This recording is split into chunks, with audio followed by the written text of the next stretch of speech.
اتفاق پڑھیں اللہم صلی علی محمد وعلی آل محمد کما صلیت علی ابراہیم وعلی آل ابراہیم انک حمید مجید اللہم بارک علی محمد وعلی آل محمد کما بارکت علی ابراہیم وعلی آل ابراہیم انک حمید مجید۔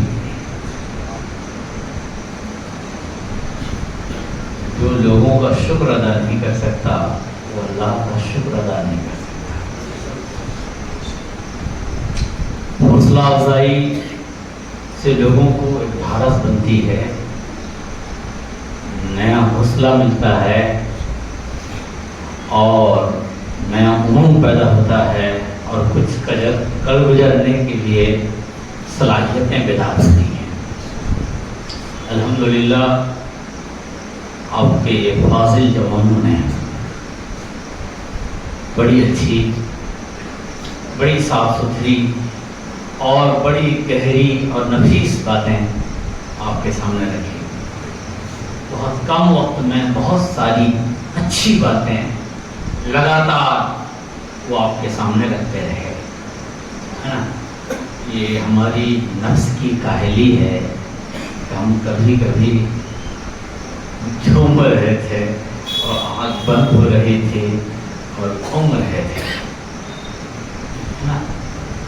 اونگ سے اور نیند سے میرا رب پاک ہے، اونگ سے اور نیند سے۔ مسلمان ویسے 12 بجے تک سوتا نہیں ہے، گھڑی دیکھے ٹائم کیا ہوتا ہے 11:15۔ خوبی 10 ربیع الاول اپنے پیغمبر صلی اللہ علیہ وسلم کی سیرت کی گفتگو کے بعد ہو رہی ہے۔ میں نے آپ سے عرض کیا تھا جمعہ میں کہ آپ سیرت کی کوئی کتاب پڑھیے، ضروری نہیں اردو میں پڑھیں، کیونکہ اردو تو اب دھیرے دھیرے ختم سی ہوتی جا رہی ہے، اللہ اس کو دوام عطا کرتا ہے، لیکن اردو کے ختم ہو جانے سے دین ختم نہیں ہوگا۔ اردو میں قرآن نازل نہیں ہوا، عربی زبان ویسے عربی نہیں سمجھتے تو، لیکن سیرت کی کتاب اب ہم لوگوں نے تو عربی میں پڑھی ہی نہیں، عربی کا ترجمہ پڑھا ہے۔ اس کا مطلب یہ نہیں کہ جس طرح عرب سیرت جانتے ہیں ہندی سیرت نہیں جانتے، اہل ہند ایسی سیرت نہیں جانتے، الحمدللہ بہت خوب جانتے ہیں۔ ہندی کی زبان آپ سمجھتے ہیں، الحمدللہ ہندی آپ کو اچھی آتی ہے، انگریزی بھی ماشاءاللہ اردو کے مقابلے میں آپ کی بہتر ہے۔ انگریزی میں یا ہندی میں آپ سیرت کی کتاب پڑھیے، اگر ایک کتاب کو سرسری نظروں سے آپ پڑھ لیں تو پھر جب سیرت پہ بات ہو بات سمجھ میں آتی ہے۔ بہت مشکل مسئلہ نہیں ہے اگر آپ جستجو کریں گے۔ آج کل آن لائن بہت ساری چیزیں آپ منگوا لیتے ہیں، چھوٹے چھوٹے بچے منگوا لیتے ہیں، ٹھیک ہے۔ اگر کٹنی میں آپ ڈھونڈیں شاید سیرت کی اچھی اور معتبر کتاب نہ ملے، لیکن آن لائن تو ہم منگوا سکتے ہیں، لیکن شوق ہونا چاہیے۔ اپنے پیغمبر صلی اللہ علیہ وسلم کی سیرت کی کتاب اگر ہمارے آفس میں نہ ہو، ہمارے کمرے میں نہ ہو، اس کو ہم نہ پڑھیں، ہمارے بچے نہ پڑھ سکیں، تو میں نہیں سمجھتا کہ ہماری محبت بہت پختہ ہے، بہت اچھی۔ اور یہ صرف علماء کا کام نہیں ہے، یہ ہم سب کا کام ہے۔ سیرت کی کتاب پڑھیے۔ ابھی ہمارے صاحبزادے حافظ توفیق صاحب، حافظ توفیق صاحب کے صاحبزادے حافظ توصیف صاحب رسول اکرم صلی اللہ علیہ وسلم کے اعلان نبوت سے پہلے کی زندگی پر گفتگو کر رہے تھے۔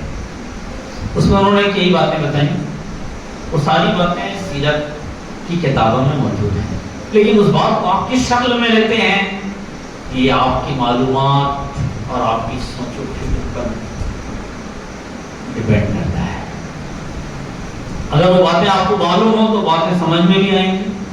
جیسے ایک بات کہی گئی کتاب میں، انہوں نے اپنی طرف سے نہیں کہی، کہ نبی کریم صلی اللہ علیہ وسلم کا نفس اور طبیعت جب مائل ہوتا دنیا داری کی طرح تو اللہ عز و جل اس پہ برقرار نہیں رہنے دیتا، غیب سے اس کا انتظام کر دیتا، اور وہ چیز چونکہ رب کو پسند نہیں اس لیے وہ اپنے حبیب کو بچا لیتا۔ یہ بات جب ہم کو معلوم ہو تو ہمیں بھی، ہماری بھی خواہشات ہیں، ہماری بھی طبیعت ہے، ہمارا نفس ہے، ہمیں گناہوں کی دعوت دیتا ہے، برائیوں کی طرف بلاتا ہے، لیکن ہم برائیوں سے بچتے نہیں ہیں، برائیوں سے رکتے نہیں ہیں، نیکیوں کی طرف جاتے نہیں ہیں، کیونکہ شیطان مائل ہوتا ہے۔ لیکن اگر ہم اپنے پیغمبر صلی اللہ علیہ وسلم کی سیرت پر یاد کریں کہ اے اللہ تو نے اپنے پیغمبر صلی اللہ علیہ وسلم پر کیسی خصوصی رحمتوں کی بارش فرمایا کہ اگر ان کے دل میں کبھی کسی مکروہ چیز کے تعلق سے خیال پیدا ہوا، وہ بھی زمانہ جاہلیت میں اعلان نبوت سے پہلے، تو تو نے ان کی دستگیری کی، سرپرستی کی اور انہیں اس مکروہ چیز سے بچا لیا جو ان کی شایع نشان نہیں تھی۔ ہم تیرے بندے اور تیرے حبیب صلی اللہ علیہ وآلہ وسلم کی امت ہیں، اللہ مجھے شراب سے بچا لے، سود سے بچا لے، زنا سے بچا لے، اور پھر ہم لگاتار اپنے آپ کو بھی قابو کرنے کی کوشش کریں، نفس کو جلانے کی کوشش کریں اور رب عز و جل سے مدد مانگتے رہیں، تو رسول اکرم صلی اللہ علیہ وآلہ وسلم کے صدقے رب عز و جل کی رحمت سے یقین ہے کہ وہ ہمیں گناہوں سے بچا لے گا۔ اور اگر یہ بات ذہن میں خلجان پیدا کرے کہ صاحب آپ نبی ہیں، غیر ضروری چیز کی طرف ہم مائل کیسے ہو سکتے ہیں، تو یاد رکھیے نبی کے ساتھ ساتھ آپ بشر ہیں، آپ بشر ہیں، اور ہم نبی کو بشر مانتے ہیں، خدا نہیں مانتے، بشر مانتے ہیں۔ اور یہ نبیوں کی خصوصیات ہوتی ہے، یہی تو تعلیمات ہے کہ اگر اللہ عز و جل کی دستگیری نہ ہو، اللہ عز و جل کی رحمت نہ ہو، خدا عز و جل کی مدد نہ ہو تو بچنا مشکل ہے۔ اور یہ بات چونکہ اگر کسی اور کتاب سے کہیں تو بہرحال خلجان تو رہتا ہے، مشکلات تو بڑھتے ہیں، اعتراضات تو ہوں گے، لیکن اگر اللہ کی کتاب سے لیتے ہیں اور قرآن پڑھیے، وَلَقَدْ هَمَّتْ بِهِ وَهَمَّ بِهَا لَوْلَا أَن رَأَىٰ بُرْهَانَ رَبِّهِ كَذَٰلِكَ لِنَصْرِفَ عَنْهُ السُّوءَ وَالْفَحْشَاءَ إِنَّهُ مِنْ عِبَادِنَا الْمُخْلَصِينَ۔ اور شروع آیت ایک اور ہے، 13واں پارہ کی پہلی آیت ہے، وَمَا أُبَرِّئُ نَفْسِي ان النفس لامارۃ بالسوء۔ یوسف علیہ السلام کی لوگ تعریف کرتے ہیں، ہر طرف آپ کے حسن عمل کی اور گناہوں سے اور بہتان سے بچ نکلنے کی تعریف میں، توصیف میں، آپ کی پاکیزگی میں ہر طرف سے لوگوں کی آوازیں آ رہی ہیں، ہر آدمی آپ کی برملا تعریف و توصیف کر رہا ہے۔ تو حضرت یوسف علیہ السلام کہتے ہیں وما ابرئ نفسی ان النفس لامارۃ بالسوء، میں نفس سے بری نہیں ہوں، بے شک نفس تو گناہوں کی طرف مائل کرتا ہے، الا ما رحم ربی، مگر یہ کہ میرا رب نے مجھ پر رحم کیا۔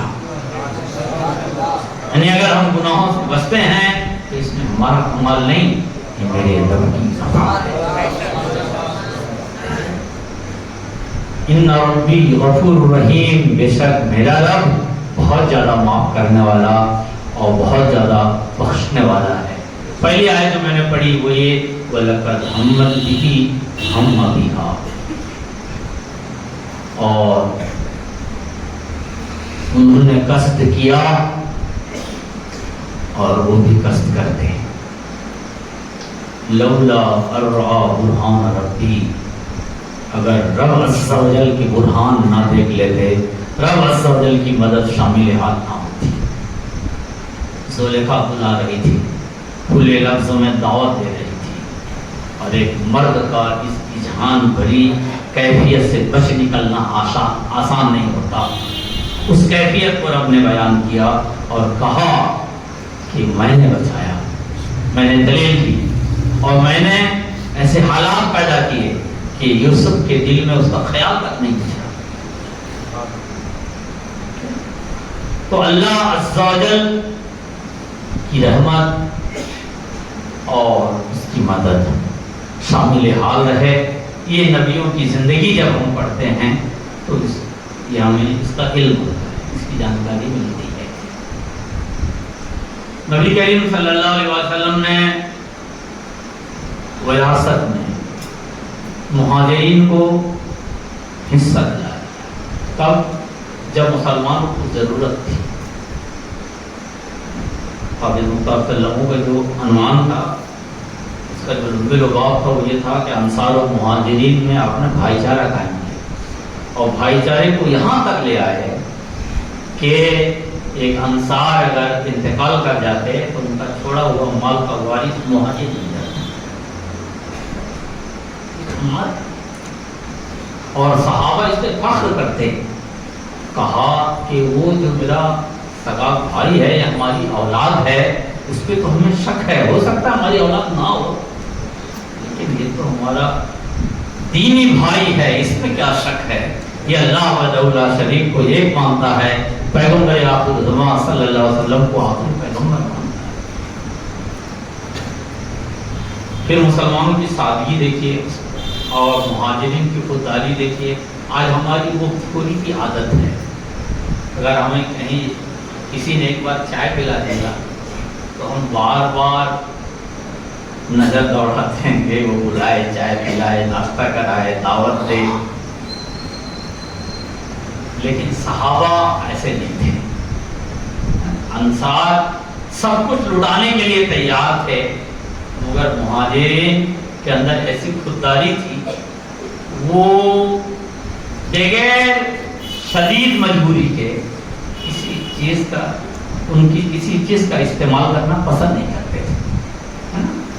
صحابی نے، انصاری صحابی نے تو بیوی تک کو طلاق دے کر ان کو نکاح کرنے کے لیے دعوت دے دی، مگر کیا مہاجر صحابی اس کے لیے آگے بڑھے؟ نہیں. یہ خودداری جب ایک انسان کے اندر نہ ہو تو انسان کہلانے کا حق نہیں رکھتا. دوسری بات، ہم مسلمانوں کی جو تباہ حالی ہے اس میں ایک چیز بہت بڑی ہے کہ ہم شاکرسی، فضول خرچی اور دکھاوا میں استاد ہوتے ہیں. اور نبی کریم صلی اللہ علیہ وسلم سے صحابہ جو محبت کرتے تھے اس کی مثال نہیں مل سکتی. مگر آپ کو تعجب نہیں ہوتا کہ جب آپ یہ سنتے ہو کہ عبد الرحمن ابن عوف شادی کر لیتے ہیں اور نبی اکرم صلی اللہ علیہ وسلم پوچھتے ہیں جناب یہ کپڑے پہ زردی کیسی؟ کہتے ہیں حضور والا میں نے شادی کی ہے، اسی کی زردی ہے. نہ نبی کریم صلی اللہ علیہ وسلم اسی کو شکایت کرتے ہیں کہ کیا تم سے اتنا بھی نہیں ہو سکتا کہ مجھے نہیں ہو سکا کہ مجھے بلا لیتے. اور نہ ہی وہ اس کو واجب سمجھتے تھے. محبت ہے، اس کو بلانا چاہیے، یہ ناجائز نہیں ہے، یہ بالکل نبی کریم صلی اللہ علیہ وسلم کی سنت سے یہ بھی ثابت ہے.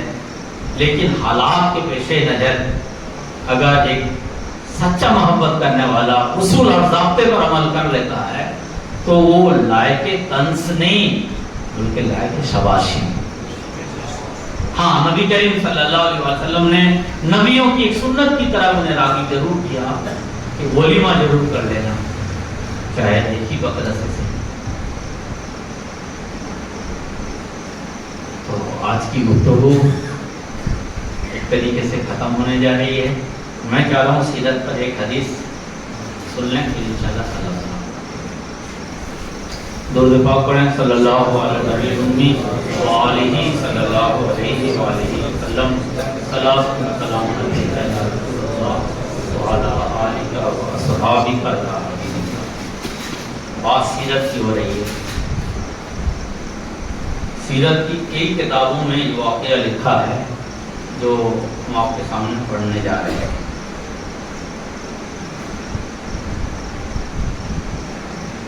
لیکن وہ ساری سیرت کی کتابوں میں بخاری کا حوالہ ہے، یعنی ان حضرات نے جو اس واقعہ کو لیا وہ بخاری شریف سے لیا، اور الحمدللہ آپ کے سامنے بخاری شریف ہے، اور اس واقعہ کو آپ بخاری شریف سے سن رہے ہیں۔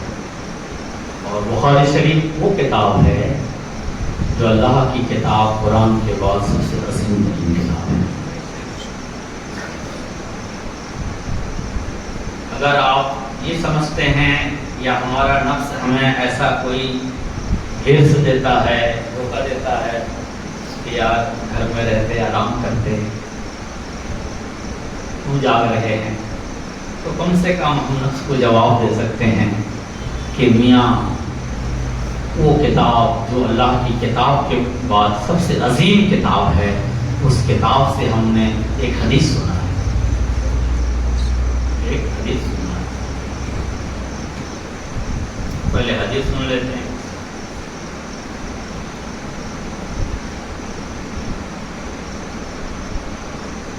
قال بعث النبی صلی اللہ تعالی علیہ وسلم خیل ایولا نجد فجاءت برجل من بنی حنیفہ یقال له ثمامۃ بن اسال۔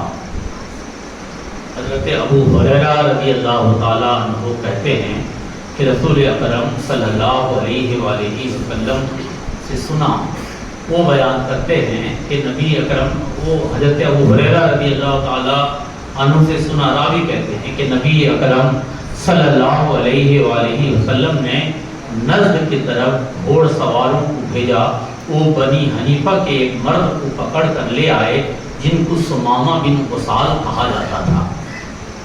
نبی کریم صلی اللہ علیہ وسلم نے گھوڑ سواروں کی فوجیوں کا ایک دستہ بھیجا نجد کی طرف، انہوں نے بنی حنیفہ کے ایک شخص کو گرفتار کیا جس کا نام ثمامہ بن اسال تھا۔ ان کو مسجد کے ستونوں میں سے ایک ستون کے ساتھ باندھ دیا گیا۔ پس نبی کریم صلی اللہ علیہ وآلہ وسلم ان کی طرف نکلے تو پوچھا، اے ثمامہ تمہارے نزدیک کیا ہے، یعنی تمہاری رائے کیا ہے؟ انہوں نے کہا، اے محمد میرے نزدیک خیر ہے، اگر آپ مجھے قتل کریں گے تو ایک ایسے شخص کو قتل کریں گے جو خونی ہے، جس نے کسی دوسرے کا قتل کیا ہے، اور اگر آپ مجھ پر احسان کریں گے تو ایک شکر گزار پر احسان کریں گے، اور اگر آپ مال چاہتے ہیں تو آپ مجھ سے جو چاہتے ہیں سوال کیجئے۔ سو ان کو اسی حال پر چھوڑ دیا گیا۔ حضرت ابو ہریرہ رضی اللہ تعالیٰ عنہ کہتے ہیں کہ نبی کریم صلی اللہ علیہ وسلم نے نجد کی طرف ایک دستہ بھیجا، انہوں نے ایک شخص کو گرفتار کیا جس کا نام ثمامہ بن اسال تھا، اسے لا کر مسجد نبوی کے ستون میں باندھ دیا گیا۔ اس کے قریب نبی کریم صلی اللہ علیہ وآلہ وسلم گئے اور پوچھا، ثمامہ کیا حال ہے؟ تم نے مسلمانوں کو بڑی تکلیفیں دی ہے، بہت پریشان کیا ہے، کافروں کا بہت ساتھ دیا ہے، مشرکین کو ہمارے خلاف اکسایا ہے، اب کیا حال ہے؟ تم ہمارے قیدی ہو۔ ثمامہ کہتے ہیں میرے پاس خیر ہے، لیکن اگر آپ مجھے قتل کرتے ہیں تو یہ آپ کا حق ہے، اس لیے کہ ہم نے بے گناہوں کا خون بہایا ہے، اور اگر آپ مجھ پر احسان کرتے ہیں، معاف کر دیتے ہیں، تو میں آپ کا شکر گزار رہوں گا، اور اگر آپ مجھے مال لے کر فدیہ لے کر چھوڑنا چاہتے ہیں، بولیے کتنا چاہیے، کیونکہ وہ امامہ کے رئیس جاتے تھے۔ آپ احسان کریں گے تو ایک شکر گزار پر احسان کریں گے، اور اگر آپ مال چاہتے ہیں تو آپ مجھ سے جو چاہتے ہیں سوال کیجیے۔ سو ان کو اسی حال پر چھوڑ دیا گیا۔ نبی کریم صلی اللہ علیہ وسلم نے نہ انہیں قتل کا حکم دی، نہ ان سے مال کا مطالبہ کیا، بلکہ ان کو اسی حال میں چھوڑ دیا۔ حتیٰ کہ دوسرے روز پھر آپ نے ان سے فرمایا، اے ثمامہ تمہارے نزدیک کیا ہے؟ انہوں نے کہا، وہی جو میں نے آپ سے پہلے کہہ چکا ہوں کہ کہ اگر آپ احسان کریں گے تو ایک شکر گزار پر احسان کریں گے. سو آپ نے ان کو اسی حال پہ چھوڑ دیا. دوسرے دن بھی آپ نے پوچھا سماما کیا حال ہے؟ کہا یا رسول اللہ میرے پاس خیر ہے، محمد ہمارے پاس خیر ہے، بھلائی ہے. پھر انہوں نے کہا جو بات میں نے کل آپ سے کہا تھا اس پہ میں قائم ہوں. نبی کریم صلی اللہ علیہ وسلم اسی حال میں چھوڑ کر چلے گئے. حتیٰ کہ اس کے بعد اگلے روز آپ نے پھر فرمایا اے سماما تمہارے نزدیک کیا ہے؟ انہوں نے کہا وہی جو میں آپ سے پہلے کہہ چکا ہوں. آپ نے فرمایا سماما کو عذاب کر دو. 3 دن لگاتار آپ نے ان سے تفتیش کی اور بڑی مہربانی کے ساتھ، بڑی نرمی کے ساتھ، کوئی زیادتی نہیں کی، کوئی سختی نہیں کی، کوئی طنز نہیں کیا. اور 3 دن کے بعد انہیں صحابہ کو آپ نے حکم دیا کہ انہیں آزاد کر دو، چھوڑ دو.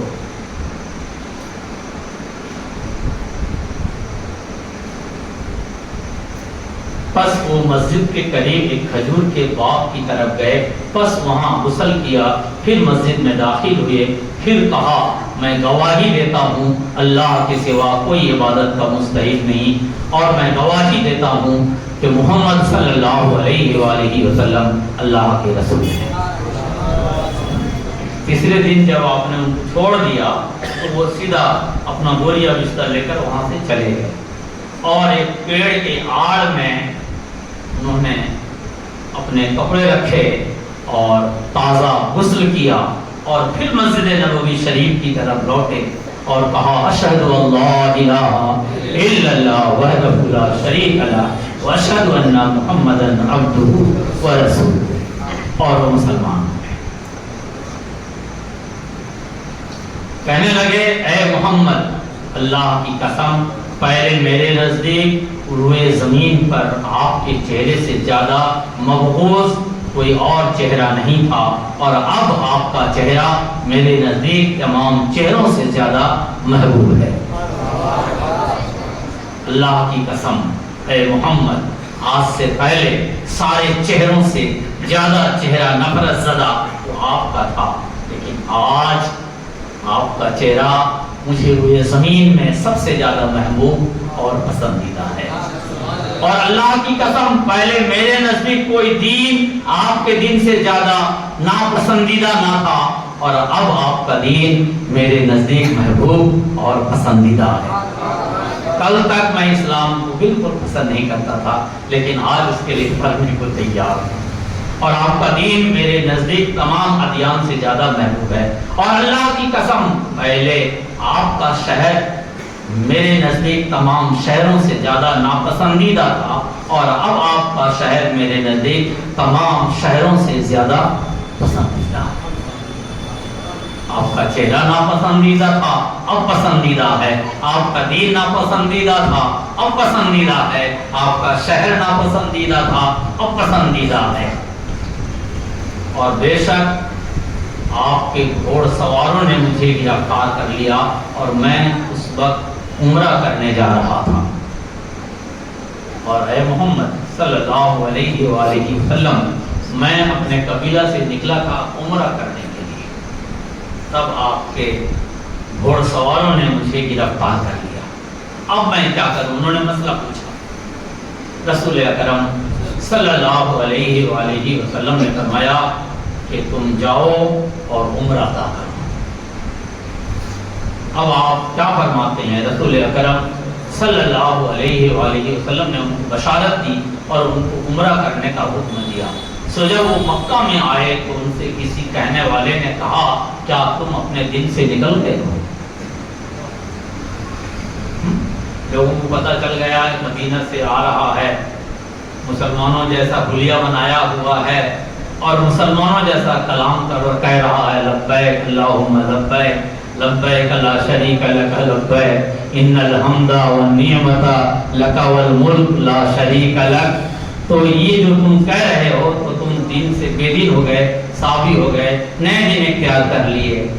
انہوں نے کہا نہیں اللہ کی قسم، لیکن میں سیدنا محمد صلی اللہ علیہ وآلہ وسلم کے ساتھ مسلمان ہو گیا، یعنی آپ کے دین پر میں آ گیا اور آپ کے دین کو ہم نے قبول کر لیا. اور اللہ کی قسم تمہارے پاس امامہ سے گندم کا ایک دانہ بھی نہیں آئے گا۔ اہل مکہ کو جو گیہوں آتا تھا وہ امامہ کی طرف سے آتا تھا۔ اب انہوں نے کہا کہ تم چونکہ اب میرے دین پہ طنز کرتے ہو، رسول اللہ صلی اللہ علیہ وسلم کی پیروی کرنے پر تم ہمیں آڑے ہاتھ لیتے ہو، اور رسول اللہ صلی اللہ علیہ وسلم کے طرز پر عمرہ کرنے پر تم ہمیں مکہ سے روکنے کی دھمکی دیتے ہو، تو اب میرا اعلان سن لو کہ تم اب گیہوں کا ایک دانہ بھی نہیں پاؤ گے۔ اللہ کی قسم اب تمہارے پاس امامہ سے گندم کا ایک دانہ بھی نہیں آئے گا جب تک کہ نبی اکرم صلی اللہ علیہ وآلہ وسلم اس کی اجازت نہیں دے دیتے، جب تک کہ نبی اکرم صلی اللہ علیہ وآلہ وسلم اس کی اجازت نہیں دے دیتے۔ ایک ایسا کافر جس نے مسلمانوں کا بہت نقصان پہنچایا، یہی بنو حنیفہ کا وہ بدنام زمانہ شخص بھی ہے جس کو آپ مسلمہ کذاب کہتے ہیں، جس نے بعد میں نبی ہونے کا دعویٰ کیا تھا، اور جس کو سیدنا صدیق اکبر رضی اللہ تعالیٰ عنہ نے سیدنا خالد بن ولید رضی اللہ تعالیٰ عنہ کو بھیج کر خیبر و کردار تک پہنچایا تھا۔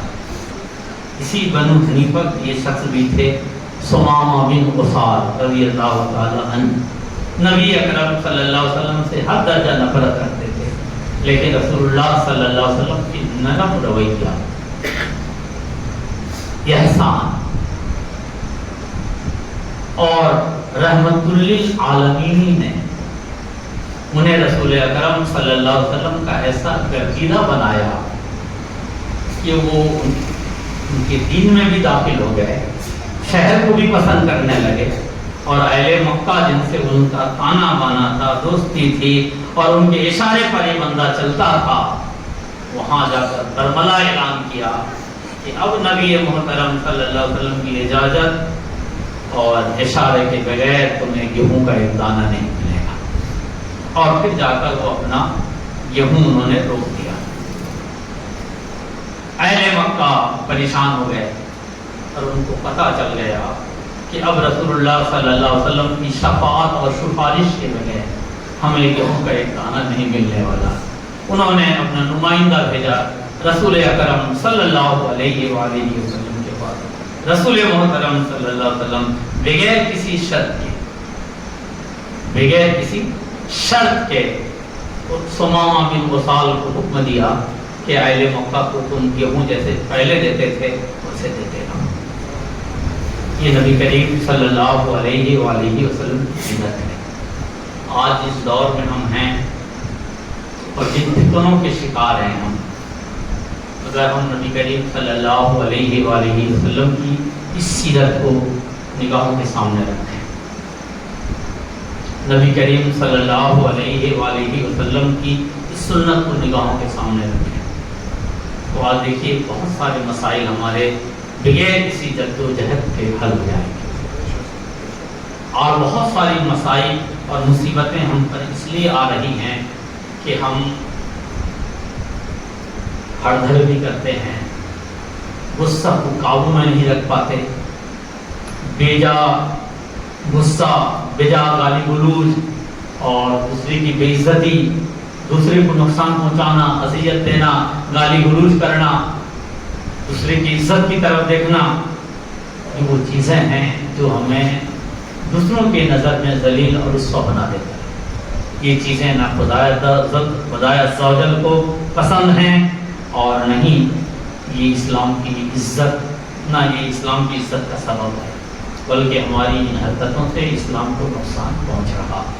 لہذا ہمیں چاہیے کہ ہم نبی اکرم صلی اللہ علیہ وآلہ وسلم کی سیرت کو اپنی حرز جاں بنائیں، عملی زندگی میں اتارنے کی کوشش کریں، اور نبی اکرم صلی اللہ علیہ وسلم کی سیرت کے حوالہ دے کر ہم بہت سارے معاملات کو حل کرنے کی کوشش کریں۔ مثال کے طور پر کوئی آپ پر بے جا ناراض ہو، گالی گلوج کرنے پر اتارو ہو جائے، تو آپ کہیے کہ ہمارے پیغمبر صلی اللہ علیہ وآلہ وسلم نہ گالی دیتے تھے، نہ گالی دینے والوں کو پسند کرتے تھے۔ یہ اگلا کیجیے ایسا زبردست تماچا ہوگا جسے شاید وہ برداشت نہ کر سکے، اور وہ آپ کے پیغمبر کے اور آپ کی دین کا قائل ہو جائے۔ اللہ عز و جل ہمیں سیرت محمدی صلی اللہ علیہ وآلہ وسلم کو اپنانے کی توفیق عطا فرمائے، آمین یا رب العالمین۔